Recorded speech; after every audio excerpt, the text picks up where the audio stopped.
si Kiko, Kiko Pangilinan. Pagkain na magkaya, hangad para sa bayan. Pagkain masustansya sa bawat Pilipino. Lahat makakakain dahil mababang presyo. Bye-bye, goodbye sa gutom, hello mababang presyo. Si Kiko Pangilinan, nagawa na niya ito.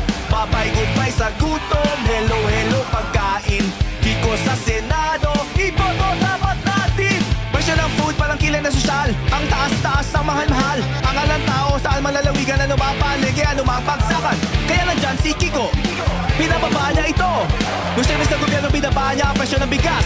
Yan ang tunay na resibo, maraming iba dyan parang rubber lastic. Ang galing bumuka, matinig ang bibig. Ibalik na si Kiko, siya'y puro gawa. Di mo to maaaring ipagkaila. Bye-bye, goodbye sa gutom, hello mababang presyo. Si Kiko Pangilinan,